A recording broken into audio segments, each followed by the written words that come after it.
I got excited about design at the age of 8, seeing the Air Jordan 4 on someone's foot.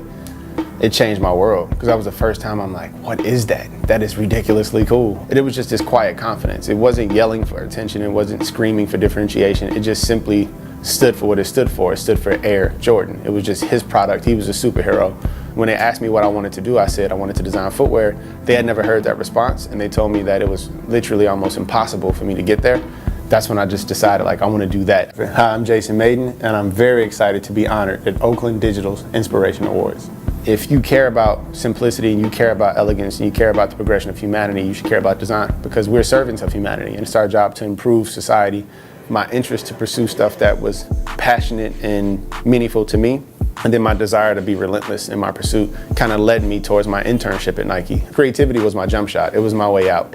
As an intern, you're nervous to begin with. You're trying to figure out, how do I fit in? Like, will people like me? Am I good enough? You know, was I a mistake? I took every single job serious, whether it was designing shoelaces or finishing presentations for people. There was no job that was too small for me to do. So I get on the elevator, I go up to the 4th floor. I'm looking at the map, the door opens up, and then I look down and there are 2 really well handcrafted pairs of Italian dress shoes. And this is Nike, and it's almost taboo to wear a suit and dress shoes. So I'm like, who are these people? And I look up, it's Larry Miller, the president of Jordan Brand, and it's Michael Jordan. I put my head back down and I start pressing the button on the elevator. Unfortunately, it was the wrong button, so the door was doing this. It was like jerking open. I was trying to close it and pretend like I was on the wrong floor. And in that moment, MJ sticks his hand through the door, and like, he has these insanely long fingers, and he almost grabs my chest and he's like, are you the intern?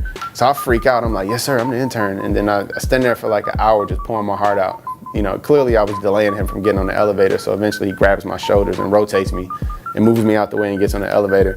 On my TV screen, he was this big. You know, he was this little dot that ran across in a red jersey. For him to know my story, to know my name, to know that the neighborhood I came from, he's quite familiar with. He understood what I had gone through to get there, and he respected my hustle. His advice was just not to F up. He was just like, that was it, don't F up. You know, just take this opportunity and make the most out of it.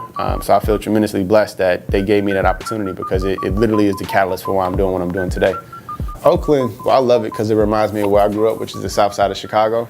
People who are truly from Oakland, they have a strong cultural heritage, they have a strong sense of family, they have a strong identity, they have a strong value system and a sense of self-worth. Like, when you're from the town, you understand you're from the town. Just like when I say I'm from the south side, or I'm from the Wild Wild Hundreds, or I'm from Chicago, there's a sense of pride behind that, because you understand that your grandparents are from there, and their parents are from there, and then their parents are from there. And just the strides that were made in that community for the advancement of people of color, meaning Blacks, Latinos, and Asians, you standing on the shoulders of giants. And people look at that environment and say, oh, it's broken, it's impoverished. But when you grow up in that world, it doesn't seem that way. It's beautiful memories, it's laughter, it's creativity, it's culture, it's connectedness, it's all the things that they think don't exist in the inner city. I believe that growing up in that type of environment is a benefit, because you don't have the distractions of the accoutrements of wealth or success. And I think when you grow up in places where there's an embarrassment of riches and an abundance, you start to have a sense of entitlement. But when you grow up in areas where there's a lack of resources, all you have is creativity and family. All you have is community. And that, to me, is way more important than a large bank account, is a large sense of self. The character traits we have to develop as being minorities are the exact ones that they say are desirable in a founder of a company. Resilience, scrappiness, perseverance, willingness to change in a direction. Those are things you develop as a minority. About Oakland, people talk about, you know, the gentrification and turning it into a tech city and changing and making it better, but that assumes that it's already broken, that it's not good. Now, I believe that tech can add to it, but it's not improving it, you know, maybe infrastructurally, but the reasons behind the infrastructure improvement shouldn't happen because a company moves in. It should happen because they care about people.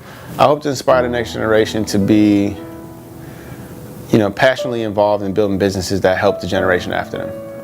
So for me, like I said, I focus on the youth heavily, because they're the ones who will lead the economy and lead the free world. So what better way than to sustain my legacy through the advancement of younger people? You know, some people decide to do it, the advancement of themselves or in the industry.